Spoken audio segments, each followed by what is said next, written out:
Good afternoon बच्चे। पहला तो चेक करो कि वीडियो एंड ऑडियो बिल्कुल सही है।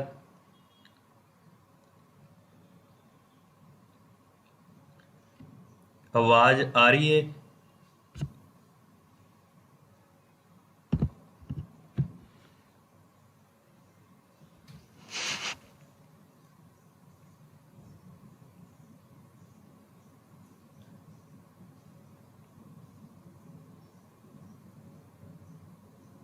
चेक करो राजे, आवाज़ आ रही है?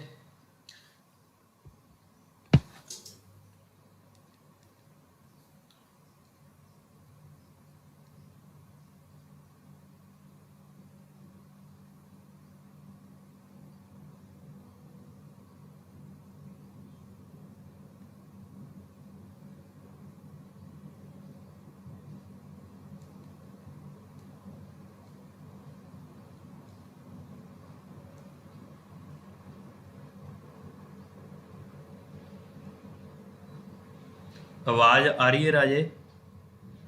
चलो आप स्टार्ट करते हैं।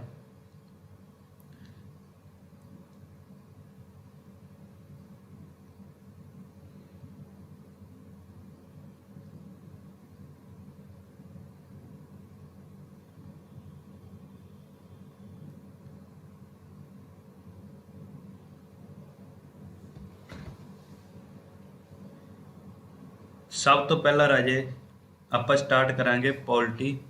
पॉलिटी दे विच सब तो फस्ट चैप्टर है जो अपना, उनके बारे आप डिस्कस करांगे कॉन्स्टिट्यूशन, जिन्हों आप पंजाबी च बोलते हैं संविधान। ठीक है, संविधान बारे पढ़ांगे आप। देखो कि ये अपने जो है पॉलिटी आल कंपीटेटिव एग्जाम लिए इंपोर्टेंट है। जिन्ने भी अपने को कंपीटेटिव एग्जाम ने सारिਆਂ ਦੇ ਲਈ मोस्ट इंपोर्टेंट है। ये एक बाउंडड जिहा सिलेबस है। ਇਹਦੇ ਵਿੱਚ ਕੀ है, जिन्ना भी आप करांगे उस तो ਵੱਧ नहीं हैगा, जिन्ना भी है उन्ना ही है। ठीक है, जिस तरह आप गल करिए ਇਹਦੇ ਵਿੱਚ PS ਟੈਟ जो SST वाले स्टूडेंट ने, ETT कैडर,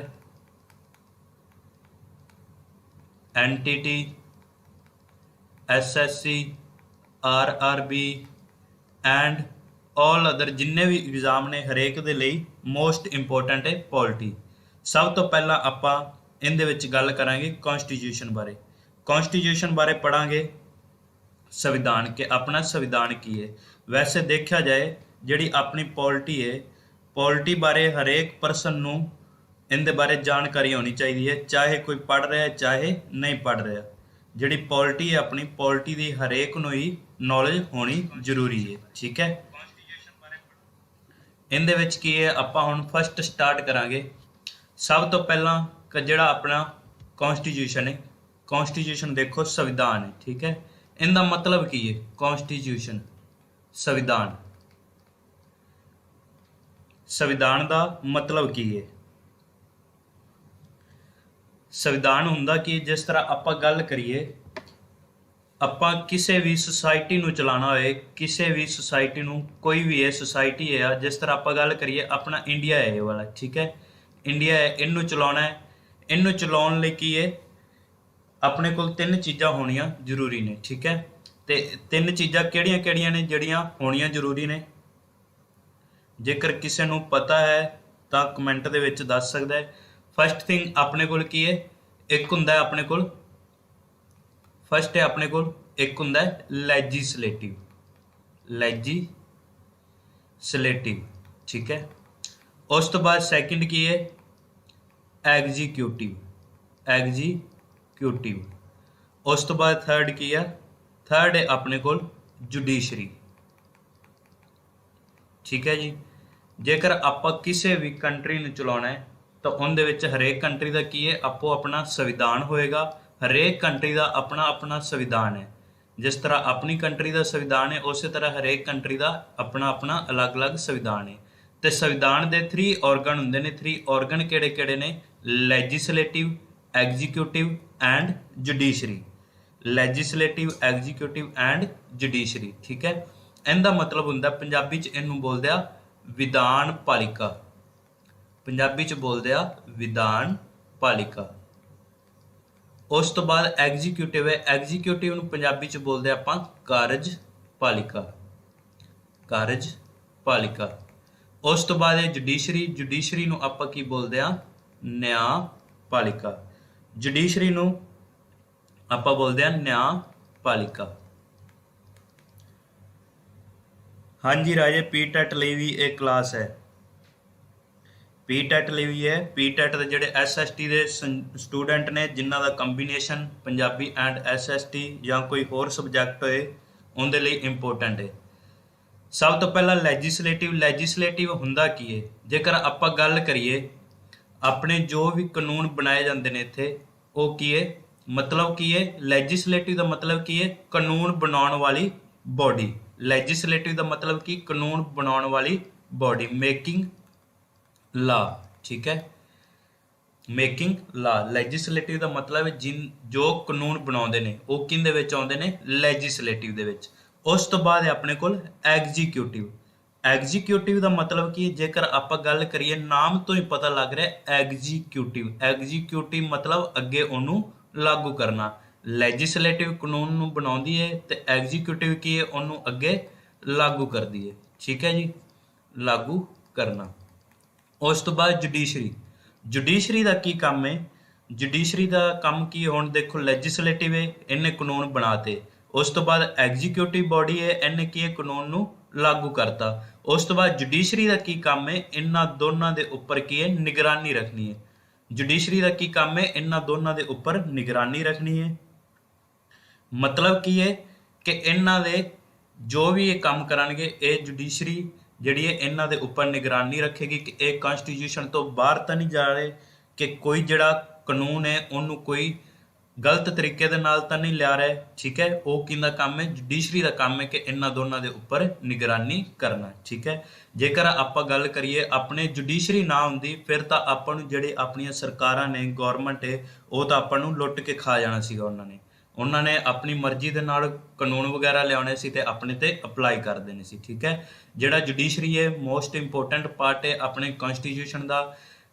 ਜੁਡੀਸ਼ਰੀ ਕੀ ਹੈ? ਐਗਜ਼ੀਕਿਊਟਿਵ ਤੇ ਲੈਜਿਸਲੇਟਿਵ ਦੇ ਉੱਪਰ ਰੱਖਿਆ ਕਰਦੀ ਹੈ। ਠੀਕ ਹੈ ਜੀ, ਆਈ ਹੋਪ ਕਿ ਇੱਥੋਂ ਤੱਕ ਤੁਹਾਨੂੰ ਪਤਾ ਚੱਲ ਗਿਆ ਹੋਏਗਾ। ਜਿਹੜਾ ਇਹਦੇ ਵਿੱਚ ਕੁਐਸਚਨ ਬਣਦਾ, ਕੁਐਸਚਨ ਕੀ ਹੈ ਕਿ ਕਨਸਟੀਟਿਊਸ਼ਨ ਦੇ ਕਿੰਨੇ ਆਰਗਨ ਨੇ? ਆਰਗਨ ਕਿੰਨੇ ਨੇ? 3 ਆਰਗਨ ਨੇ। ਮਤਲਬ ਜਿਹੜੇ ਅੰਗ ਨੇ ਉਹ ਕਿੰਨੇ ਨੇ? 3 ਨੇ। ਠੀਕ ਹੈ, 3 ਆਰਗਨ ਨੇ। ਕਿਹੜੇ ਨੇ? Legislative, executive and judiciary.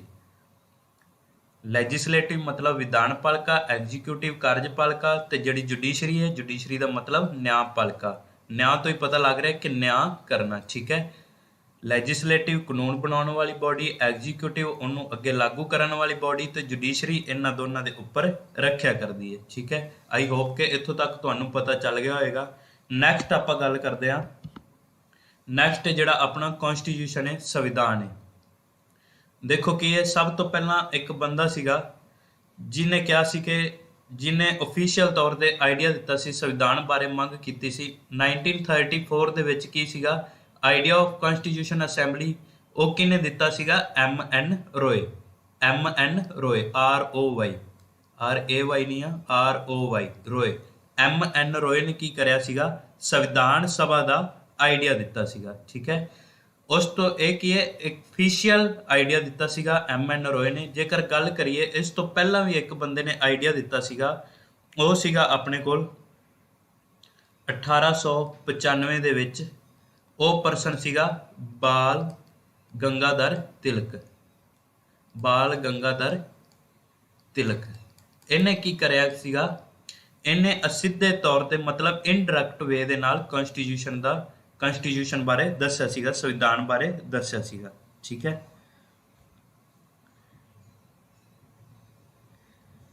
ਰਾਜੇ ਬੁੱਕ ਵਗੈਰਾ ਕੋਈ ਵੀ ਨਹੀਂ, ਅਸੀਂ ਬੁੱਕ ਹੈ ਹੀ ਨਹੀਂ ਕੋਈ ਇਸ ਤਰ੍ਹਾਂ ਦੀ ਕਿ ਜਿਹੜੇ ਤੁਹਾਨੂੰ ਸਪੈਸ਼ਲ ਦੱਸ ਸਕੀਏ। ਜਿਹੜੇ ਸਪੈਸ਼ਲ PS ਟੈਟ ਲਈ ਇਹ ਅਲੱਗ-ਅਲੱਗ ਬੁੱਕ ਤੋਂ ਕੰਟੈਂਟ ਲਿਆ ਹੋਇਆ ਹੈ, ਉਹਦੇ ਅਕੋਰਡਿੰਗ ਹੀ ਕਰਵਾ ਰਿਹਾ ਹੈ। ਠੀਕ ਹੈ, ਹਾਂਜੀ ਮਮਤਾ ਮਲਹੋਤਰਾ ਜੀ, ਲੈਜਿਸਲੇਟਿਵ ਲਾਈਕ ਪ੍ਰੈਜ਼ੀਡੈਂਟ, ਲੋਕ ਸਭਾ, ਰਾਜ ਸਭਾ, ਇਹਦੇ ਬਾਰੇ ਆਪਾਂ ਅੱਗੇ ਡਿਸਕਸ ਕਰਾਂਗੇ, ਕੰਪਲੀਟ ਕਰਾਂਗੇ। ਲੈਜਿਸਲੇਟਿਵ ਦੇ ਵਿੱਚ ਕਿਹੜੇ ਪਰਸਨ ਆਉਂਦੇ ਨੇ, ਐਗਜ਼ੀਕਿਊਟਿਵ ਦੇ ਵਿੱਚ ਕਿਹੜੇ ਆਉਂਦੇ ਨੇ, ਸਾਰਾ ਕੁਝ ਕਰਾਂਗੇ ਆਪਾਂ ਹੌਲੀ ਹੌਲੀ। ਜਿਵੇਂ ਜਿਵੇਂ ਅੱਗੇ ਟੌਪਿਕ ਵਾਈਜ਼ ਆਉਂਦਾ ਜਾਏਗਾ ਆਪਾਂ ਕਰਦੇ ਜਾਵਾਂਗੇ। ਲੈਜਿਸਲੇਟਿਵ ਦੇ ਵਿੱਚ 3 ਹੀ ਹੁੰਦੇ ਨੇ, ਲੋਕ ਸਭਾ, ਰਾਜ ਸਭਾ ਐਂਡ ਪ੍ਰੈਜ਼ੀਡੈਂਟ। ਇਹਨੂੰ ਆਪਾਂ ਅੱਗੇ ਡਿਸਕਸ ਕਰਾਂਗੇ ਕੰਪਲੀਟ। ਨੈਕਸਟ ਹੈ ਆਪਣੇ ਕੋਲ ਜਿਹੜਾ 1895 ਦੇ ਵਿੱਚ ਕੀ ਹੈ, ਬਾਲ ਗੰਗਾਧਰ ਤਿਲਕ ਨੇ ਕਨਸਟੀਟਿਊਸ਼ਨ ਬਾਰੇ ਦੱਸਿਆ ਸੀ। ਇਹ ਕੀ ਸੀਗਾ, ਇਨਡਾਇਰੈਕਟ ਮਤਲਬ ਅਸਿੱਧੇ ਤੌਰ ਤੇ, ਠੀਕ ਹੈ। ਉਸ ਤੋਂ ਬਾਅਦ 1934 ਦੇ ਵਿੱਚ ਓਫੀਸ਼ੀਅਲ ਡਿਮਾਂਡ ਕੀਤੀ ਸੀ। ਓਫੀਸ਼ੀਅਲ ਕਿਹਨੇ ਦੱਸਿਆ ਸੀਗਾ, MN ਰੋਏ ਨੇ। MN ਰੋਏ ਕੌਣ ਸੀਗਾ, MN ਰੋਏ ਸੀਗਾ ਮੋਢੀ ਸੀਗਾ। ਮੋਢੀ ਕਿਹਦਾ ਸੀਗਾ, ਕਮਿਊਨਿਸਟ ਪਾਰਟੀ ਦਾ, ਠੀਕ ਹੈ। ਕਮਿਊਨਿਸਟ ਪਾਰਟੀ ਸੀਗੀ ਉਸ time, communist movement, communist movement ਇਹਦਾ ਕੀ ਸੀਗਾ, ਮੋਢੀ ਮਤਲਬ ਪਿਓਨੀਅਰ ਆਫ ਕਮਿਊਨਿਸਟ ਪਾਰਟੀ, ਠੀਕ ਹੈ। ਕਮਿਊਨਿਸਟ ਮੂਵਮੈਂਟ ਦਾ ਮੋਢੀ ਸੀਗਾ MN ਰੋਏ। ਇਹਨੇ ਆਈਡੀਆ ਦਿੱਤਾ ਸੀਗਾ 1934 ਦੇ ਵਿੱਚ, ਆਈਡੀਆ ਆਫ ਕਨਸਟੀਟਿਊਸ਼ਨ ਅਸੈਂਬਲੀ। ਉਸ ਤੋਂ ਬਾਅਦ ਆਪਾਂ ਇਹਨੂੰ ਬਾਅਦ ਚ ਕਰਾਂਗੇ ਕਨਸਟੀਟਿਊਸ਼ਨ ਅਸੈਂਬਲੀ। ਇਹਦੇ ਤੋਂ ਪਹਿਲਾਂ ਇੱਕ ਹੋਰ ਚੀਜ਼ ਸਮਝਣ ਵਾਲੀ ਹੈ। ਦੇਖੋ ਕੀ ਹੈ, 1934 ਦੇ ਵਿੱਚ ਆਈਡੀਆ ਦਿੱਤਾ, ਠੀਕ ਹੈ। ਆਈਡੀਆ ਕਿਹਨੇ ਦਿੱਤਾ, MN ਰੋਏ ਨੇ। ਮੋਸਟ ਇੰਪੋਰਟੈਂਟ ਹੈ, ਇਹਦੇ ਵਿੱਚੋਂ ਕੁਐਸਚਨ ਬਣ ਹੀ ਜਾਂਦਾ ਹੈ। ਉਸ ਤੋਂ ਬਾਅਦ ਕੀ ਹੈ, 1935 1935 ਦੇ ਵਿੱਚ ਕੀ ਹੋਇਆ ਸੀਗਾ, ਜਿਹੜੀ ਆਪਣੀ ਸੀਗੀ Indian national Congress, Indian national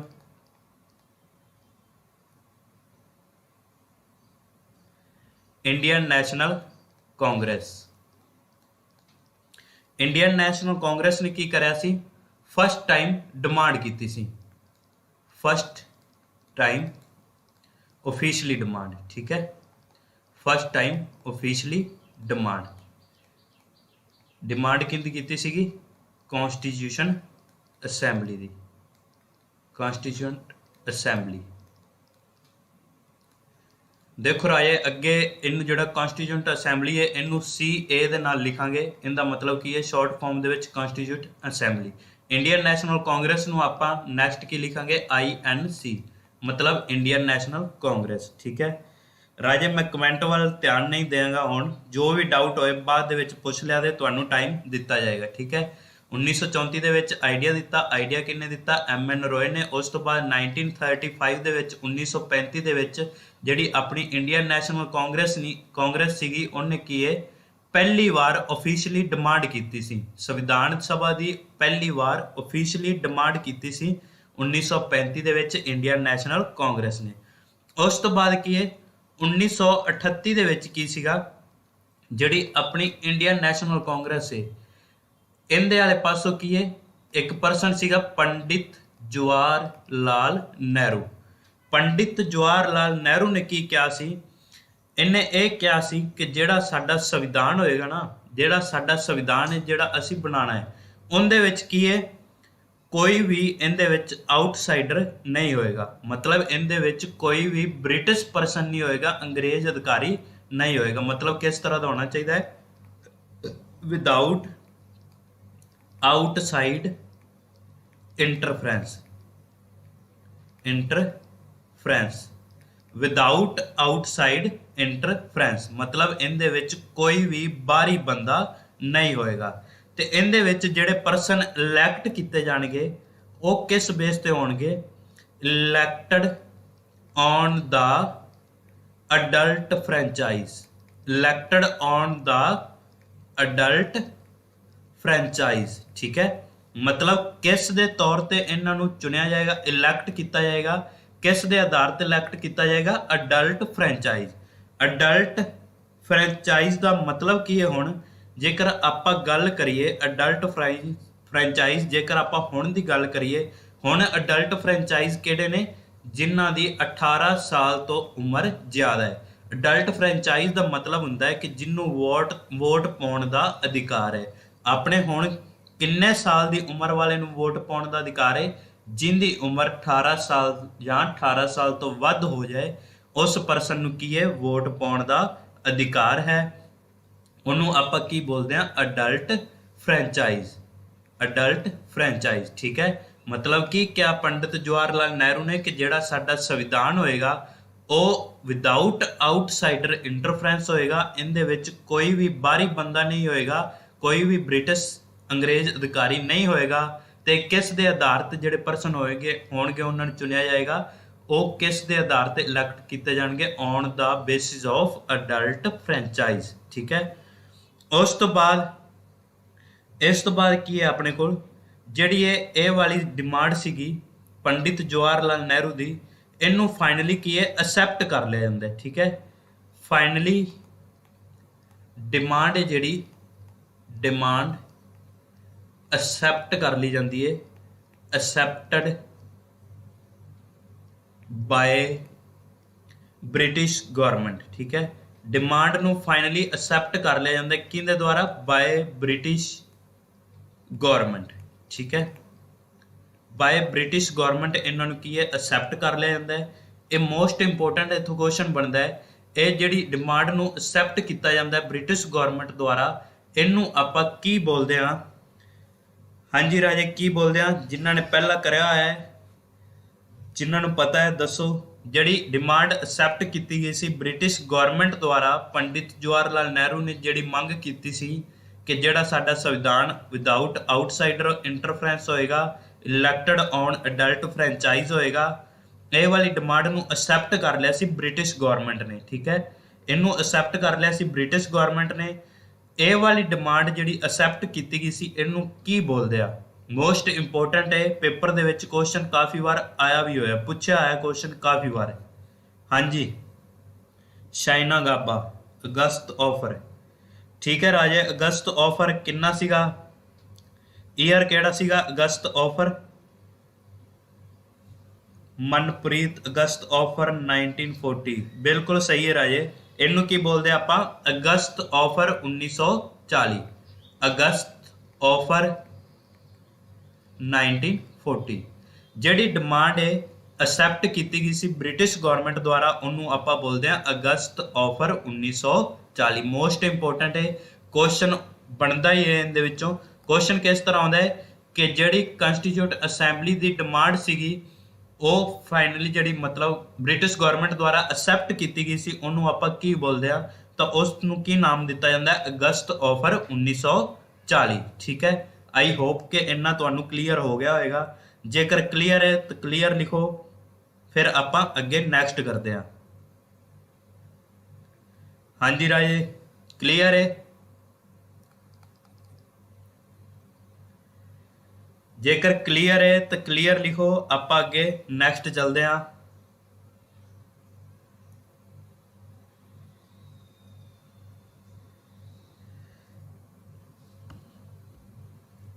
next ਦੇਖੋ ਆਪਣੇ ਕੋਲ ਕੀ ਹੋਏਗਾ। ਇਹ ਜਿਹੜੀ ਡਿਮਾਂਡ ਸੀਗੀ ਇਹਨੂੰ ਅਸੈਪਟ ਕਰ ਲਿਆ ਬ੍ਰਿਟਿਸ਼ ਗਵਰਨਮੈਂਟ ਦੁਆਰਾ, ਬ੍ਰਿਟਿਸ਼ ਗਵਰਨਮੈਂਟ ਦੁਆਰਾ ਇਹਨੂੰ ਅਸੈਪਟ ਕਰਿਆ ਗਿਆ, ਉਹਨੂੰ ਆਪਾਂ ਅਗਸਤ ਆਫਰ 1940 ਬੋਲਦੇ ਹਾਂ। ਇਹ ਆਪਾਂ ਸੀਰੀਅਲ ਵਾਈਜ਼ ਚੱਲ ਰਹੇ ਹਾਂ। ਪਹਿਲਾਂ 1934 ਦੀ ਗੱਲ ਕੀਤੀ ਆਪਾਂ, 1934 ਦੇ ਵਿੱਚ ਕੀ ਸੀਗਾ, MN ਰੋਏ ਨੇ ਆਈਡੀਆ ਦਿੱਤਾ ਸੀ। 1935 ਦੇ ਵਿੱਚ ਓਫੀਸ਼ੀਅਲੀ ਡਿਮਾਂਡ ਕੀਤੀ ਸੀ ਇੰਡੀਅਨ ਨੈਸ਼ਨਲ ਕਾਂਗਰਸ ਨੇ।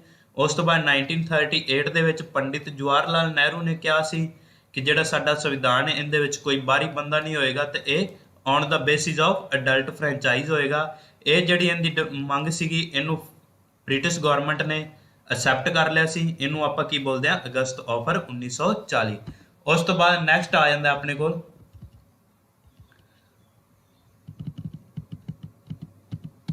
ਨੈਕਸਟ ਹੈ ਆਪਣੇ ਕੋਲ 1940 ਤੋਂ ਬਾਅਦ ਕੀ ਹੈ 1942 1942। ਠੀਕ ਹੈ। 1942 ਦੇ ਵਿੱਚ ਕੀ ਹੁੰਦਾ ਹੈ, ਇੱਕ ਪਰਸਨ ਹੈ ਸਰ ਸਟੈਫਰਡ ਕ੍ਰਿਪਸ। ਪਰਸਨ ਕਿਹੜਾ ਹੈ? Sir Stafford Cripps, sir Stafford Cripps. ਠੀਕ ਹੈ। ਸਰ ਸਟੈਫਰਡ ਕੀ ਹੈ, ਇੰਡੀਆ ਦੇ ਵਿੱਚ ਆਉਂਦਾ ਹੈ। ਇਹ ਕੀ ਹੈ 1942 ਦੇ ਵਿੱਚ ਕੇਮ ਟੂ ਇੰਡੀਆ, ਭਾਰਤ ਦੇ ਵਿੱਚ ਆਉਂਦਾ ਹੈ। ਤਾਂ ਕੀ ਕਰਦਾ ਹੈ ਇੰਡੀਆ ਦੇ ਵਿੱਚ ਕੀ ਹੈ, ਇੱਕ ਡਰਾਫਟ ਪ੍ਰਪੋਜ਼ਲ ਲੈ ਕੇ ਆਉਂਦਾ ਹੈ ਬ੍ਰਿਟਿਸ਼ ਗਵਰਨਮੈਂਟ ਦੁਆਰਾ ਭੇਜਿਆ ਹੋਇਆ ਕੀ ਹੈ, ਇੱਕ ਪ੍ਰਪੋਜ਼ਲ ਲੈ ਕੇ ਆਉਂਦਾ ਹੈ। ਠੀਕ ਹੈ। ਪ੍ਰਪੋਜ਼ਲ ਇੱਕ ਕੀ ਹੈ ਪ੍ਰਪੋਜ਼ਲ ਲੈ ਕੇ ਆਉਂਦਾ ਹੈ ਸਰ ਸਟੈਫਰਡ ਕ੍ਰਿਪਸ, ਜਿਹੜਾ ਕੀ ਹੈ ਬ੍ਰਿਟਿਸ਼ ਗਵਰਨਮੈਂਟ ਦੁਆਰਾ ਭੇਜਿਆ ਜਾਂਦਾ ਹੈ। ਇਹਦੇ ਉੱਪਰ ਕੀ ਲਿਖਿਆ ਹੁੰਦਾ ਹੈ, ਕੁਐਸਚਨ ਕੀ ਬਣਦਾ ਇਹਦੇ ਵਿੱਚ कि सर स्टैफर्ड क्रिप्स भारत कदों आया, कदों भारत आया सीगा 1942 ਦੇ ਵਿੱਚ, किस मकसद ਲਈ ਆਇਆ ਸੀ ਇਹ, ਕੀ ਹੈ ਇੱਕ ਕ੍ਰਿਪਸ ਪ੍ਰਪੋਜ਼ਲ ਲੈ ਕੇ ਆਇਆ ਸੀ। ਮਤਲਬ ਇੱਕ ਪ੍ਰਪੋਜ਼ਲ ਦਾ ਮਤਲਬ ਹੁੰਦਾ ਹੈ ਕਿ ਕੋਈ ਚਿੱਠੀ ਹੈ ਉਹਦੇ ਉੱਪਰ ਕੁਝ ਲਿਖਿਆ ਹੋਇਆ ਹੈ, ਠੀਕ ਹੈ, ਜਿਹੜਾ ਬ੍ਰਿਟਿਸ਼ ਗਵਰਨਮੈਂਟ ਦੁਆਰਾ ਲਿਖ ਕੇ ਭੇਜਿਆ ਹੋਇਆ ਸੀ, ਉਹ ਇੱਕ ਪ੍ਰਪੋਜ਼ਲ ਲੈ ਕੇ ਆਇਆ ਸੀ। ਉਹਦੇ ਉੱਪਰ ਕੀ ਲਿਖਿਆ ਹੋਇਆ ਸੀ, ਉਹਦੇ ਉੱਪਰ ਲਿਖਿਆ ਹੋਇਆ ਸੀ ਕਿ ਜਿਹੜੀ ਤੁਸੀਂ ਡਿਮਾਂਡ ਕੀਤੀ ਆ ਕਨਸਟੀਟਿਊਂਟ ਅਸੈਂਬਲੀ ਦੀ, ਠੀਕ ਹੈ, ਅਸੀਂ ਉਹਨੂੰ ਪੂਰਾ ਕਰ ਦਿਆਂਗੇ, ਤੁਹਾਨੂੰ ਤੁਹਾਡਾ ਜਿਹੜਾ ਹੈ ਇੰਡੀਪੈਂਡੈਂਟ ਕਨਸਟੀਟਿਊਸ਼ਨ ਬਣਾ ਦਿਆਂਗੇ, ਠੀਕ ਹੈ। ਇਹ ਵਾਲੀ ਜਿਹੜੀ ਡਿਮਾਂਡ ਹੈ ਉਹਨੇ ਕੀ ਕਿਹਾ ਸੀ, ਪ੍ਰਪੋਜ਼ਲ ਦੇ ਉੱਪਰ ਲਿਖਿਆ ਹੋਇਆ ਸੀ ਕਿ ਤੁਹਾਨੂੰ ਤੁਹਾਡਾ ਇੰਡੀਪੈਂਡੈਂਟ ਕਨਸਟੀਟਿਊਸ਼ਨ ਅਸੀਂ ਦੇ ਦਿਆਂਗੇ, ਬਟ ਇੱਕ ਸ਼ਰਤ ਰੱਖੀ ਸੀ ਉਹਨਾਂ ਕੀ ਕਿਹਾ ਸੀ ਕਿ ਤੁਸੀਂ ਸਾਡਾ ਸਾਥ ਵਰਲਡ ਵਾਰ 2 ਤੱਕ ਦਿਓਗੇ, ਠੀਕ ਹੈ। ਤੁਸੀਂ ਸਾਡਾ ਜਿਹੜਾ ਸਾਥ ਹੈ ਉਹ ਕੀ ਹੈ, ਵਰਲਡ ਵਾਰ 2 ਤੱਕ ਦਿਓਗੇ, ਜਿਹੜਾ ਵਿਸ਼ਵ ਯੁੱਧ ਸੈਕਿੰਡ ਹੋਇਆ ਸੀ ਉਦੋਂ ਤੱਕ ਤੁਸੀਂ ਸਾਡਾ ਸਾਥ ਦਿਓਗੇ, ਉਸ ਤੋਂ ਬਾਅਦ ਅਸੀਂ ਤੁਹਾਨੂੰ ਤੁਹਾਡਾ ਸੰਵਿਧਾਨ ਦੇ ਦਿਆਂਗੇ। ਜਿਹੜੀ ਵਰਲਡ ਵਾਰ 2 ਹੈ ਉਹ ਕਦੋਂ ਹੋਈ ਸੀਗੀ, 1939 ਸਟਾਰਟ ਹੋਈ ਸੀਗੀ ਤੇ 1945 ਦੇ ਵਿੱਚ ਖਤਮ ਹੋਈ ਸੀ।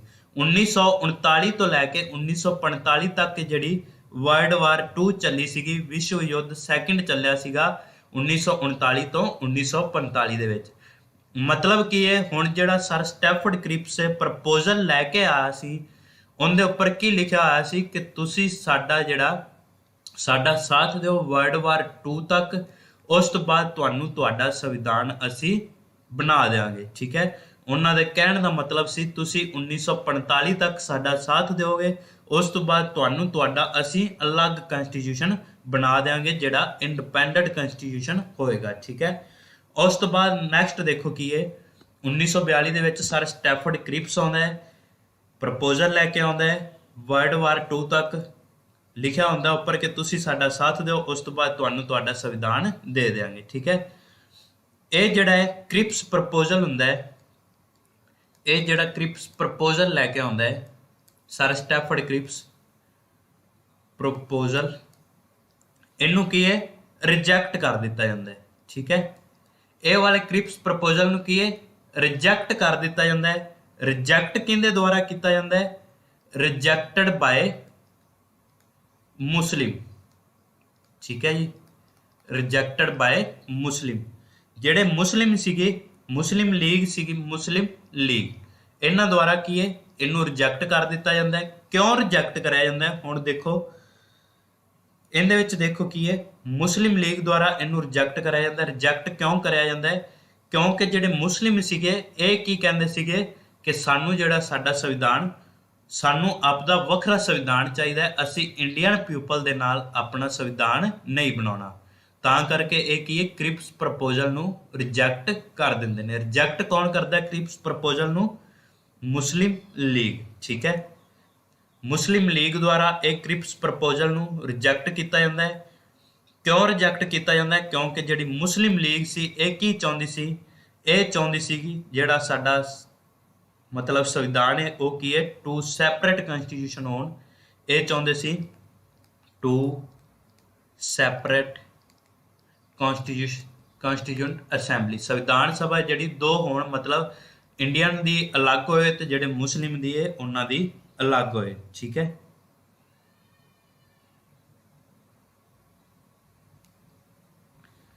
ਬਾਈ ਮੁਸਲਿਮ ਲੀਗ ਦੁਆਰਾ ਜਿਹੜਾ ਇਹਨੂੰ ਰਿਜੈਕਟ ਕਰਿਆ ਗਿਆ।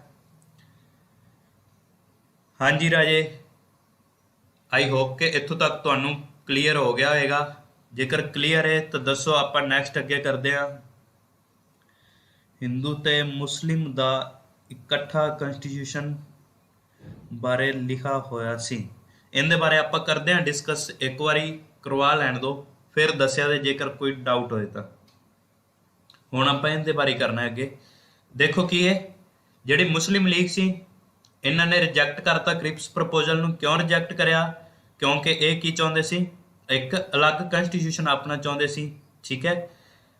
ਉਸ ਤੋਂ ਬਾਅਦ ਕੀ ਹੈ, ਜਿਹੜੇ ਇਹਨਾਂ ਦੀ ਡਿਮਾਂਡ ਸੀਗੀ 2 ਸੈਪਰੇਟ ਕਨਸਟੀਟਿਊਸ਼ਨ ਵਾਲੀ, ਇਹਨੂੰ ਕੀ ਹੈ ਇਹਨੂੰ ਅੱਗੇ ਰਿਜੈਕਟ ਕਰਿਆ ਜਾਂਦਾ ਹੈ। 2 ਸੈਪਰੇਟ ਕਨਸਟੀਟਿਊਸ਼ਨ ਵਾਲੀ ਜਿਹੜੀ ਡਿਮਾਂਡ ਸੀਗੀ ਮੁਸਲਿਮ ਲੀਗ ਦੀ, ਇਹਨੂੰ ਅੱਗੇ ਰਿਜੈਕਟ ਕੌਣ ਕਰਦਾ ਹੈ, ਇਹਨੂੰ ਰਿਜੈਕਟ ਕਰਿਆ ਜਾਂਦਾ ਹੈ by cabinet mission plan cabinet mission plan. ठीक है, इनू की है बाय कैबिनेट मिशन प्लान द्वारा रिजैक्ट कर दिता जाता है कि ये जिहड़े मंग करते हैं टू सैपरेट कंस्टीट्यूशन की मंग करते हैं मुस्लिम लीग की जिहड़ी टू सैपरेट कंस्टीट्यूशन वाली गल है उन्होंने कैबिनेट मिशन प्लान द्वारा रिजैक्ट कर दिता जाता है।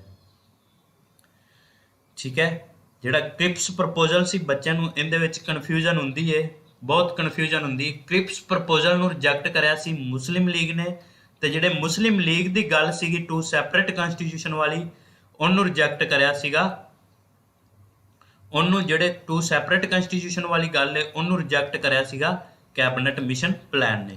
हुण आपां गल करदे हां कि अपना जिहड़ा कैबिनेट मिशन प्लान की है, कैबिनेट मिशन प्लान। ठीक है, कैबिनेट मिशन प्लान देखो की है, इहदे विचों भी क्वेश्चन काफ़ी बार बनया हुआ है cabinet mission plan.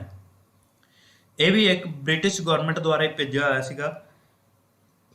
Cabinet mission plan है कि सब तो ये एक तरह की जिस तरह आप गल करिए अपने की है कोई कमेटी वगैरह बनाई जाती है, उनके विच कुछ कुछ मैंबर होंगे ने। ठीक है, उस तरह एक तरह कैबिनेट मिशन प्लान सीगा, इहदे विच 3 मिनिस्टर सीगे,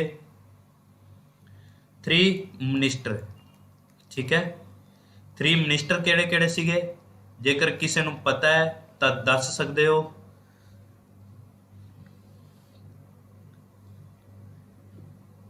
हाँ जी राजे, पॉलिटी की क्लास है।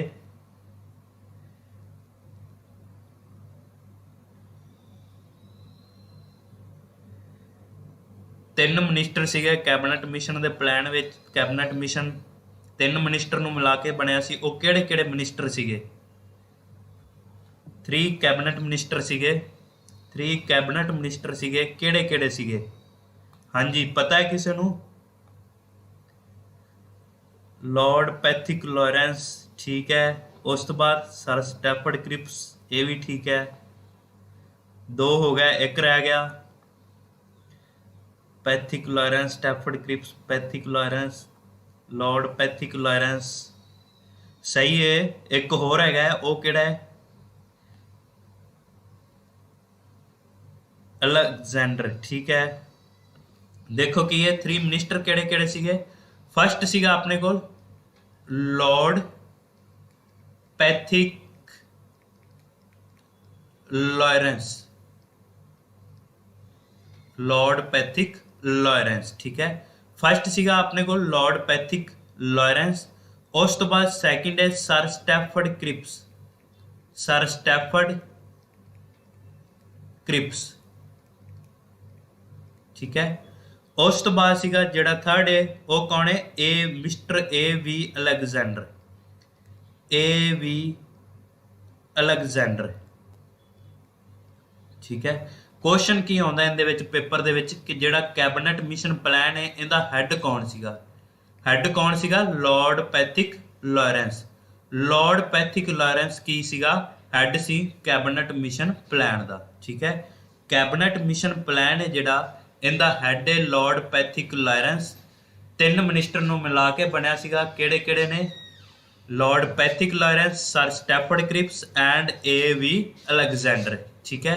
तो जिहड़ा कैबिनेट मिशन प्लान है ये आया कदों सीगा इंडिया दे विच? ये भी लिख लो राजे, ये आया सीगा 24 मार्च 1946 नूं, 24 मार्च 1946 इन इंडिया। भारत दे विच आया सीगा 24 मार्च 1946 नूं, ठीक है। Cabinet mission plan 3 cabinet minister नूं मिला के बनिया, किहड़े किहड़े ने? Lord Pethick Lawrence, sir Stafford Cripps and A.V. Alexander. इहदा हैड कौन सीगा कैबिनेट मिशन प्लान दा? PTET दे विच क्वेश्चन काफ़ी बार आया होया है वाला, तुसीं पुराने पेपर भी चैक करके देख सकते हो। इहदा हैड सीगा लॉर्ड पैथिक लॉरेंस, ठीक है। 3 मिनिस्टर सीगे, 3 मिनिस्टर किहड़े किहड़े ने? Lord Pethick Lawrence, sir Stafford Cripps and A.V. Alexander. उस तो बाद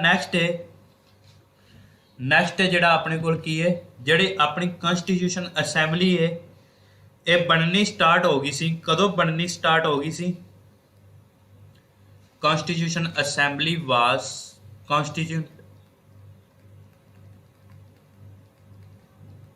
कदों बननी स्टार्ट हो गई सी? नवंबर 1946। नवंबर 1946 ਦੇ ਵਿੱਚ ਬਣਨੀ ਸਟਾਰਟ ਹੋ ਗਈ ਸੀ ਅੰਡਰ ਦਾ ਕੈਬਨਿਟ ਮਿਸ਼ਨ ਪਲਾਨ। ਅੰਡਰ ਦਾ cabinet mission plan. Cabinet mission plan ਦੇ ਅੰਡਰ ਕੀ ਹੈ? ਸੰਵਿਧਾਨ ਸਭਾ ਦਾ ਗਠਨ ਹੋ ਗਿਆ ਸੀ। ਸੰਵਿਧਾਨ ਸਭਾ ਦਾ ਗਠਨ ਹੋਇਆ ਸੀ, ਬਣਨਾ ਸਟਾਰਟ ਹੋ ਗਿਆ ਸੀ। ਠੀਕ ਹੈ, ਕੈਬਨਿਟ ਮਿਸ਼ਨ ਪਲਾਨ ਦੇ ਅੰਡਰ। ਉਸ ਤੋਂ ਬਾਅਦ ਜੇਕਰ ਗੱਲ ਕਰੀਏ ਆਪਾਂ ਇਹਦੇ ਫੀਚਰਸ ਕੀ ਕੀ ਨੇ ਕਨਸਟੀਟਿਊਸ਼ਨ ਅਸੈਂਬਲੀ ਦੇ, ਇਹ ਕੀ ਹੈ ਆਪਣੇ ਕੋਲ? ਕੰਪੋਜੀਸ਼ਨ ਆਫ ਕਨਸਟੀਟਿਊਸ਼ਨ ਅਸੈਂਬਲੀ ਬਾਰੇ ਆਪਾਂ ਹੁਣ ਪੜ੍ਹਦੇ ਹਾਂ। Composition of constitution assembly. ਠੀਕ ਹੈ, ਕਿ ਜਿਹੜੀ ਆਪਣੇ ਸੰਵਿਧਾਨ ਸਭਾ ਹੈ ਬਣੀ ਸੀਗੀ, ਕਿਸ ਤਰ੍ਹਾਂ ਬਣੀ ਸੀਗੀ, ਇਹਦੇ ਵਿੱਚ ਕਿਹੜੇ ਕਿਹੜੇ ਪਰਸਨ ਨੇ, ਕਿੰਨੇ ਕੁ ਪਰਸਨ ਨੇ, ਉਹਨਾਂ ਨੇ ਕਿਸ ਕਿਸ ਤਰ੍ਹਾਂ ਕੰਮ ਕਰਿਆ, ਉਸ ਸਭ ਬਾਰੇ ਆਪਾਂ ਡਿਸਕਸ ਕਰਾਂਗੇ। ਠੀਕ ਹੈ, ਇਹਦੇ ਬਾਰੇ ਆਪਾਂ ਡਿਸਕਸ ਕਰਾਂਗੇ ਹੁਣ। Constitution assembly. ਸਭ ਤੋਂ ਹਰਪ੍ਰੀਤ ਕੌਰ ਰਿਪੀਟ ਕੀ ਰਿਪੀਟ ਕਰੀਏ ਦੱਸੋ? ਸ਼ੁਰੂ ਤੋਂ ਲਾ ਦੇ ਸਾਰਾ ਕੁਝ ਆਪਾਂ ਕਰਾਂਗੇ, ਇੱਕ ਵਾਰੀ ਓਵਰਵਿਊ ਲਾਂਗੇ ਜਿੰਨਾ ਆਪਾਂ ਕਰਿਆ, ਇੱਕ ਵਾਰ ਥੋੜਾ ਜਿਹਾ ਹੋਰ ਕਰਵਾ ਲੈਣ ਦਿਓ। ਦੇਖੋ ਕੀ ਹੈ, ਜਿਹੜੀ ਆਪਣੀ ਸੰਵਿਧਾਨ ਸਭਾ ਹੈ, ਜਿਨ੍ਹਾਂ ਨੇ ਪੰਜਾਬੀ ਚ ਲਿਖਣਾ ਹੈ ਲਿਖ ਲਿਆ ਦੇ। ਸੰਵਿਧਾਨ ਸਭਾ ਦਾ ਗਠਨ ਕਦੋਂ ਹੋਇਆ ਸੀਗਾ? ਗਠਨ ਹੋਇਆ ਸੀਗਾ ਨਵੰਬਰ 1946 ਦੇ ਵਿੱਚ। ਕਿਹਦੇ ਅੰਡਰ ਹੋਇਆ ਸੀਗਾ? ਅੰਡਰ ਦਾ cabinet mission plan. Cabinet mission plan ਦੇ ਅੰਡਰ ਸੰਵਿਧਾਨ ਸਭਾ ਦਾ ਗਠਨ ਹੋਇਆ ਸੀਗਾ ਨਵੰਬਰ 1946 ਦੇ ਵਿੱਚ। ਠੀਕ ਹੈ, ਆਪਾਂ ਇਹਦੇ ਫੀਚਰਸ ਕਰਾਂਗੇ ਸੰਵਿਧਾਨ ਸਭਾ ਦੇ, ਕਨਸਟੀਟਿਊਸ਼ਨ ਅਸੈਂਬਲੀ ਦੇ। ਇਹਦੇ ਫੀਚਰਸ ਕੀ ਕੀ ਨੇ? ਠੀਕ ਹੈ, ਮਤਲਬ ਇਹਦੇ ਵਿੱਚ ਕਿੰਨੇ ਮੈਂਬਰ ਨੇ, ਕਿਹੜੇ ਕਿਹੜੇ ਮੈਂਬਰ ਨੇ, ਕਿਹੜਾ ਕਿਹੜਾ ਕੰਮ ਕਰਿਆ। ਸਭ ਤੋਂ ਪਹਿਲਾਂ ਗੱਲ ਹੁੰਦੀ ਹੈ ਕਿ ਆਪਣੇ ਜਿਹੜੇ ਫੀਚਰਸ ਨੇ ਕਨਸਟੀਟਿਊਸ਼ਨ ਅਸੈਂਬਲੀ ਦੇ, ਟੋਟਲ ਸਟਰੈਂਥ ਕਿੰਨੀ ਸੀਗੇ, ਟੋਟਲ ਮੈਂਬਰ ਕਿੰਨੇ ਸੀਗੇ, total strength of constitution assembly. ਹਾਂਜੀ, ਟੋਟਲ ਮੈਂਬਰ ਕਿੰਨੇ ਸੀਗੇ ਕਨਸਟੀਟਿਊਸ਼ਨ ਅਸੈਂਬਲੀ ਦੇ? ਸੰਵਿਧਾਨ ਸਭਾ ਦੇ ਟੋਟਲ ਮੈਂਬਰ, ਜੇਕਰ ਕਿਸੇ ਨੂੰ ਪਤਾ ਹੈ ਤਾਂ ਦੱਸ ਸਕਦੇ ਹੋ। ਸੰਵਿਧਾਨ ਸਭਾ ਦੇ ਟੋਟਲ ਮੈਂਬਰ 389। ਹਾਂਜੀ ਬਿਲਕੁਲ ਸਹੀ ਹੈ। ਟੋਟਲ ਜਿਹੜੀ ਸਟਰੈਂਥ ਸੀਗੀ ਉਹ ਕੀ ਸੀਗੇ? 389 ਮੈਂਬਰ ਸੀਗੇ ਸੰਵਿਧਾਨ ਸਭਾ ਦੇ। 389 ਨੂੰ ਅੱਗੇ ਡਿਵਾਈਡ ਕਰਿਆ ਹੋਇਆ ਸੀ। ਡਿਵਾਈਡ ਕਿਸ ਤਰ੍ਹਾਂ ਕਰਿਆ ਹੋਇਆ ਸੀ? 296 ਕੀ ਸੀਗੇ? 296 ਬ੍ਰਿਟਿਸ਼ ਸੀਗੇ। 296 ਬ੍ਰਿਟਿਸ਼। ਉਸ ਤੋਂ ਬਾਅਦ ਜਿਹੜੇ ਆਪਣੇ ਕੋਲ 93 ਸੀਗੇ ਉਹ ਕੌਣ ਸੀਗੇ? ਪ੍ਰਿੰਸਲੀ ਸਟੇਟ ਵਾਲੇ। ਪ੍ਰਿੰਸਲੀ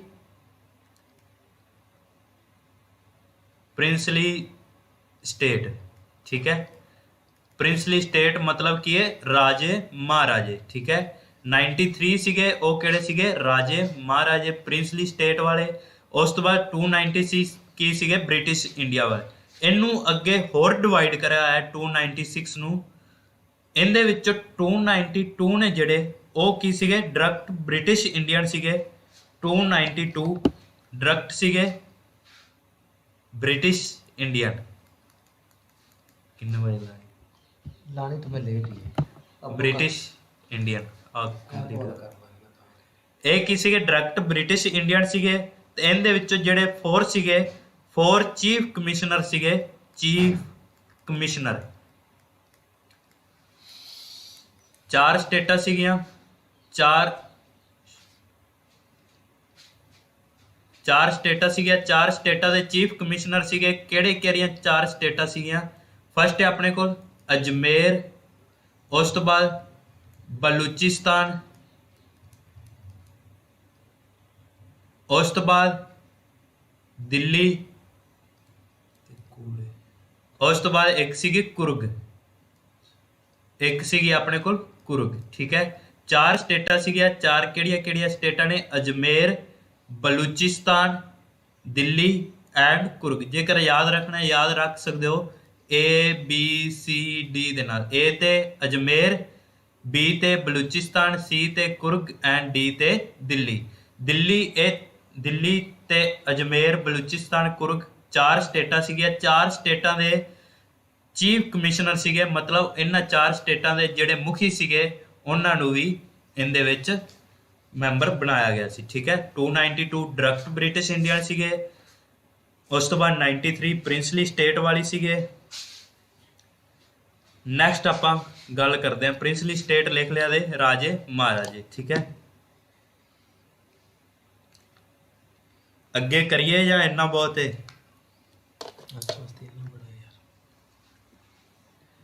ਚਲੋ ਅੱਜ ਆਪਾਂ ਇੱਥੋਂ ਤੱਕ ਹੀ ਕਰਦੇ ਹਾਂ। ਇੱਕ ਵਾਰੀ ਥੋੜਾ ਜਿਹਾ ਰਿਪੀਟ ਕਰ ਦਿੰਦੇ ਹਾਂ ਸਟਾਰਟਿੰਗ ਤੋਂ, ਓਵਰਵਿਊ ਜਿਹਾ ਦੇ ਦਿੰਦੇ ਹਾਂ। ਠੀਕ ਹੈ। ਦੇਖੋ ਕਿ ਇਹ ਆਪਾਂ ਸਟਾਰਟਿੰਗ ਦੇ ਵਿੱਚ ਕਰਿਆ ਸੀਗਾ। ਸਭ ਤੋਂ ਪਹਿਲਾਂ ਆਪਾਂ ਗੱਲ ਕਰੀ ਸੀਗੀ ਕਨਸਟੀਟਿਊਸ਼ਨ ਆਪਣਾ ਸੰਵਿਧਾਨ ਹੈ ਕਿ ਸੰਵਿਧਾਨ ਹੈ ਜਿਹੜਾ ਆਪਣਾ ਸੰਵਿਧਾਨ ਕੀ ਹੈ? ਹਰੇਕ ਜਿਹੜਾ ਆਪਣੀ ਕੰਟਰੀ ਹੈ ਹਰੇਕ ਦਾ ਸੰਵਿਧਾਨ ਹੋਣਾ ਚਾਹੀਦਾ ਹੈ। ਜਿਹੜਾ ਸੰਵਿਧਾਨ ਹੈ 3 ਚੀਜ਼ਾਂ ਨੂੰ ਮਿਲਾ ਕੇ ਬਣਦਾ। ਕਿਹੜੇ ਕਿਹੜੇ ਨੇ? Legislative, executive and judiciary. Legislative ਦਾ ਮਤਲਬ ਹੁੰਦਾ ਹੈ ਕਿ ਜਿਨ੍ਹਾਂ ਦੁਆਰਾ ਕਾਨੂੰਨ ਬਣਾਇਆ ਜਾਂਦਾ ਹੈ। ਇਹ ਕਿਹੜੇ ਕਿਹੜੇ ਪਰਸਨ ਹੁੰਦੇ ਨੇ ਇਹਦੇ ਬਾਰੇ ਆਪਾਂ ਡਿਸਕਸ ਕਰਾਂਗੇ ਅੱਗੇ। ਵੈਸੇ ਇਹਦੇ ਵਿੱਚ ਪਾਰਲੀਮੈਂਟ ਆਉਂਦੀ ਹੈ, ਪਾਰਲੀਮੈਂਟ ਆਪਣੀ ਕਾਨੂੰਨ ਬਣਾਉਂਦੀ ਹੈ। ਐਗਜ਼ੀਕਿਊਟਿਵ ਮਤਲਬ ਉਹ ਜਿਹੜੇ ਕਾਨੂੰਨ ਬਣੇ ਨੇ ਉਹਨਾਂ ਨੂੰ ਅੱਗੇ ਲਾਗੂ ਕਰਨਾ। ਇਹਦੇ ਵਿੱਚ 5 ਪਰਸਨ ਹੁੰਦੇ ਨੇ, ਉਹਨਾਂ ਬਾਰੇ ਵੀ ਆਪਾਂ ਅੱਗੇ ਡਿਸਕਸ ਕਰਾਂਗੇ। ਤੇ ਜੁਡੀਸ਼ਰੀ ਜਿਸ ਤਰ੍ਹਾਂ ਆਪਣੀ ਸੁਪਰੀਮ ਕੋਰਟ ਹੈ, ਇਹਦਾ ਕੰਮ ਕੀ ਹੁੰਦਾ ਹੈ? ਲੈਜਿਸਲੇਟਿਵ ਤੇ ਐਗਜ਼ੀਕਿਊਟਿਵ, ਲੈਜਿਸਲੇਟਿਵ ਐਗਜ਼ੀਕਿਊਟਿਵ ਦੇ ਉੱਪਰ ਰੱਖਿਆ ਕਰਨੀ। ਠੀਕ ਹੈ। ਉਸ ਤੋਂ ਬਾਅਦ ਨੈਕਸਟ ਆਪਾਂ ਕਰਿਆ ਸੀਗਾ ਕਿ ਸਭ ਤੋਂ ਪਹਿਲਾਂ ਜਿਹੜੀ ਇਹਦੀ ਮੰਗ ਕੀਤੀ ਸੀਗੀ ਓਫੀਸ਼ੀਅਲੀ ਡਿਮਾਂਡ ਹੈ ਉਹ 1934 ਦੇ ਵਿੱਚ ਕੀਤੀ ਸੀਗੀ। 1934 ਦੇ ਵਿੱਚ MN ਰੋਏ ਦੁਆਰਾ ਕੀਤੀ ਸੀਗੀ। MN ਰੋਏ ਨੇ ਆਈਡੀਆ ਦਿੱਤਾ ਸੀਗਾ। ਠੀਕ ਹੈ। ਜਿਹੜਾ ਸੰਵਿਧਾਨ ਸਭਾ ਦਾ ਇਹ ਕੀ ਸੀਗਾ? ਕਮਿਊਨਿਸਟ ਮੂਵਮੈਂਟ ਦਾ ਮੋਢੀ ਸੀਗਾ। ਕਮਿਊਨਿਸਟ ਮੂਵਮੈਂਟ ਦਾ ਮੋਢੀ ਸੀਗਾ MN ਰੋਏ। ਉਸ ਤੋਂ ਬਾਅਦ ਪਹਿਲਾਂ ਵੀ ਇਹਦੀ ਜਿਹੜੀ ਹੈ ਮੰਗ ਕੀਤੀ ਗਈ ਸੀ, ਅਸਿੱਧੇ ਤੌਰ ਤੇ ਮੰਗ ਕੀਤੀ ਹੋਈ ਸੀ। ਉਹ ਕਿਹਨੇ ਕੀਤੀ ਸੀ? ਬਾਲ ਗੰਗਾਧਰ ਤਿਲਕ ਨੇ 1895 ਦੇ ਵਿੱਚ। ਠੀਕ ਹੈ। ਉਸ ਤੋਂ ਬਾਅਦ 1935 ਦੇ ਵਿੱਚ ਜਿਹੜੀ ਇੰਡੀਅਨ ਨੈਸ਼ਨਲ ਕਾਂਗਰਸ ਹੈ ਇਹਨੇ ਪਹਿਲੀ ਵਾਰ ਓਫੀਸ਼ੀਅਲੀ ਡਿਮਾਂਡ ਕੀਤੀ ਸੀ ਕਨਸਟੀਟਿਊਸ਼ਨ ਅਸੈਂਬਲੀ ਦੀ। ਸੰਵਿਧਾਨ ਸਭਾ ਦੀ ਪਹਿਲੀ ਵਾਰ ਡਿਮਾਂਡ ਕਿਹਦੇ ਦੁਆਰਾ ਕੀਤੀ ਗਈ ਸੀ? ਇੰਡੀਅਨ ਨੈਸ਼ਨਲ ਕਾਂਗਰਸ ਦੁਆਰਾ ਓਫੀਸ਼ੀਅਲੀ ਡਿਮਾਂਡ। ਠੀਕ ਹੈ। ਉਸ ਤੋਂ ਬਾਅਦ 1938 ਦੇ ਵਿੱਚ ਕੀ ਹੁੰਦਾ? 1938 ਦੇ ਵਿੱਚ ਇੰਡੀਅਨ ਨੈਸ਼ਨਲ ਕਾਂਗਰਸ ਵਾਲੇ ਪਾਸੋਂ ਕੀ ਹੈ?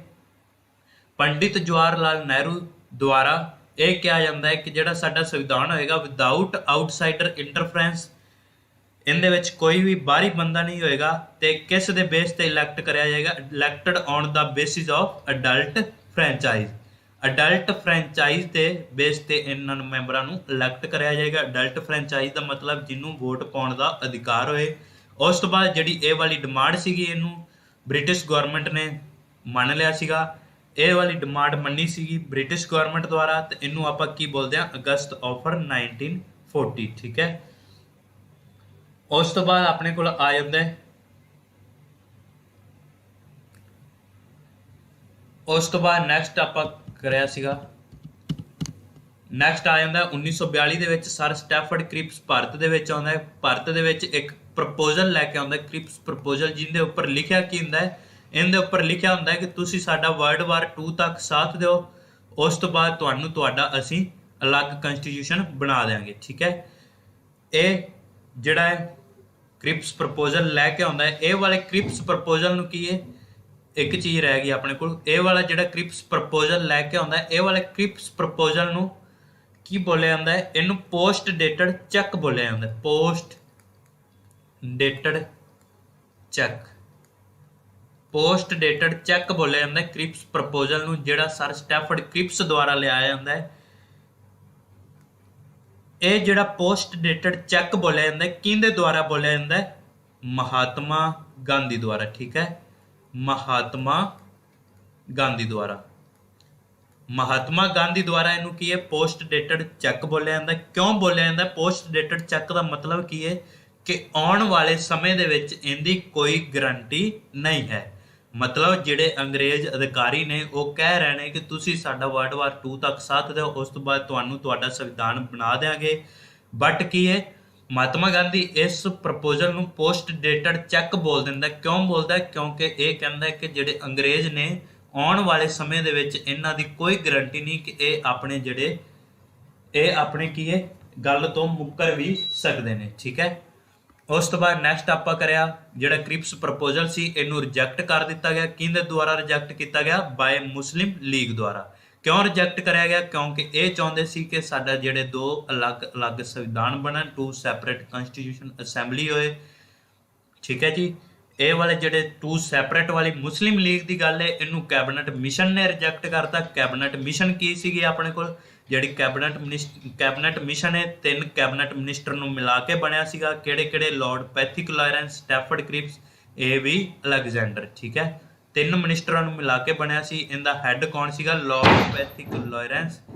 ਤੇ ਜਿਹੜਾ ਕੈਬਨਿਟ ਮਿਸ਼ਨ ਪਲਾਨ ਹੈ ਇਹ ਆਇਆ ਕਦੋਂ ਸੀਗਾ ਭਾਰਤ ਦੇ ਵਿੱਚ? 24 ਮਾਰਚ 1946 ਨੂੰ ਭਾਰਤ ਦੇ ਵਿੱਚ ਆਇਆ ਸੀਗਾ। ਉਸ ਤੋਂ ਬਾਅਦ ਆਪਾਂ ਕਰਿਆ ਕੰਪੋਜੀਸ਼ਨ ਆਫ ਸੰਵਿਧਾਨ ਸਭਾ। ਸੰਵਿਧਾਨ ਸਭਾ ਕਿਸ ਤਰ੍ਹਾਂ ਬਣਿਆ ਹੈ? ਸੰਵਿਧਾਨ ਸਭਾ ਦਾ ਗਠਨ ਕਦੋਂ ਸਟਾਰਟ ਹੋਇਆ ਸੀਗਾ? ਨਵੰਬਰ 1946 ਦੇ ਵਿੱਚ ਅੰਡਰ ਦਾ ਕੈਬਨਿਟ ਮਿਸ਼ਨ ਪਲਾਨ। ਇਹਦੇ ਫੀਚਰਸ ਕੀ ਨੇ? ਸਭ ਤੋਂ ਪਹਿਲਾਂ ਟੋਟਲ ਸਟਰੈਂਥ ਕਿੰਨੀ ਸੀਗੇ? ਮੈਂਬਰ ਕਿੰਨੇ ਸੀਗੇ? 389, ਜਿਹਨੂੰ ਅੱਗੇ ਡਿਵਾਈਡ ਕਰਿਆ ਹੋਇਆ ਸੀਗਾ 296 ਐਂਡ 93 ਦੇ ਵਿੱਚ। 93 ਪ੍ਰਿੰਸਲੀ ਸਟੇਟ ਵਾਲੇ ਸੀਗੇ, 296 ਬ੍ਰਿਟਿਸ਼ ਇੰਡੀਅਨ ਸੀਗਾ। ਇਹਨੂੰ ਅੱਗੇ ਸਬ ਡਿਵਾਈਡ ਕਰਿਆ ਹੋਇਆ ਸੀਗਾ। ਡਾਇਰੈਕਟ ਜਿਹੜੇ ਬ੍ਰਿਟਿਸ਼ ਇੰਡੀਅਨ ਸੀ ਉਹ 292 ਸੀਗੇ ਤੇ ਜਿਹੜੇ 4 ਸੀਗੇ ਉਹ ਚੀਫ ਕਮਿਸ਼ਨਰ ਸੀਗੇ। ਕਿਹੜੀਆਂ ਸਟੇਟਾਂ ਨੇ? ਅਜਮੇਰ, ਬਲੂਚਿਸਤਾਨ, ਦਿੱਲੀ ਐਂਡ ਕੁਰਗ। ਇਹਨਾਂ 4 ਸਟੇਟਾਂ ਦੇ ਚੀਫ ਕਮਿਸ਼ਨਰ ਸੀਗੇ। ਆਈ ਹੋਪ ਕਿ ਤੁਹਾਨੂੰ ਲੈਕਚਰ ਦੀ ਸਮਝ ਆਈ ਹੋਏਗੀ। ਹਾਂਜੀ, ਹੁਣ ਦੱਸੋ ਜੇਕਰ ਕਿਸੇ ਨੂੰ ਕੋਈ ਡਾਊਟ ਹੈ ਤਾਂ ਪੁੱਛ ਸਕਦਾ ਹੈ। ਬਾਕੀ ਜੋ ਨੈਕਸਟ ਹੈ ਆਪਾਂ ਇੱਥੋਂ ਹੀ ਕੰਟੀਨਿਊ ਕਰਾਂਗੇ ਨੈਕਸਟ ਕਲਾਸ ਦੇ ਵਿੱਚ। ਨੈਕਸਟ ਕਲਾਸ ਹੈ ਜੋ ਮੈਥ ਦੀ ਕਲਾਸ ਹੈ ਉਹ ਹੈ ਆਪਣੀ 2:40 ਤੇ। ਉਸ ਤੋਂ ਬਾਅਦ ਸਾਇੰਸ ਉਹ ਹੈ ਆਪਣੀ 3:10 ਤੇ ਜੋ CDP ਹੈ ਉਹ ਹੈ ਆਪਣੀ 3:50 ਤੇ। ਠੀਕ ਹੈ ਜੀ। 3 ਕਲਾਸਾਂ ਨੇ ਜੋ ਨੈਕਸਟ ਨੇ। ਜ਼ਹਿਰੀਲੀਆਂ ਕਲਾਸਾਂ ਨੇ, ਬਹੁਤ ਹੀ ਜ਼ਹਿਰੀਲੀਆਂ ਨੇ, ਬਾਏ ਜ਼ਹਿਰੀਲੇ ਸਰ। ਠੀਕ ਹੈ। ਬਹੁਤ ਹੀ ਜ਼ਹਿਰੀਲੇ ਸਰ ਦੁਆਰਾ 3 ਕਲਾਸਾਂ ਲਈਆਂ ਜਾਣਗੀਆਂ। ਜੇਕਰ ਕਿਸੇ ਨੂੰ ਲੈਕਚਰ ਦੇ ਵਿੱਚ ਕੋਈ ਡਾਊਟ ਹੈ ਤਾਂ ਪੁੱਛ ਸਕਦਾ ਹੈ। ਹਾਂਜੀ ਰਾਜੇ, ਕਿਸੇ ਦਾ ਕੋਈ ਡਾਊਟ ਹੋਏ? ਸਾਰਿਆਂ ਨੂੰ ਕਲੀਅਰ ਹੈ? ਸਾਰਿਆਂ ਨੂੰ ਕਲੀਅਰ ਹੈ? ਵੈਸੇ ਇੰਨਾ ਵਧੀਆ ਪੜ੍ਹਾਦਾ ਤਾਂ ਨਹੀਂ ਮੈਂ। ਹਾਂਜੀ ਰਾਜੇ, ਕਿਸੇ ਨੂੰ ਕੋਈ ਡਾਊਟ ਹੈ ਤਾਂ ਪੁੱਛ ਸਕਦਾ ਹੈ, ਨਹੀਂ ਤਾਂ ਆਪਾਂ ਕਲਾਸ ਆਫ ਕਰਦੇ ਹਾਂ ਇੱਥੇ ਹੀ। ਆਪਾਂ ਕੀ ਕਰਾਂਗੇ, ਹਰੇਕ ਚੈਪਟਰ ਕੰਪਲੀਟ ਹੋਣ ਤੋਂ ਬਾਅਦ ਉਹਦੇ ਆਪਾਂ MCQ ਵੀ ਡਿਸਕਸ ਕਰਾਂਗੇ।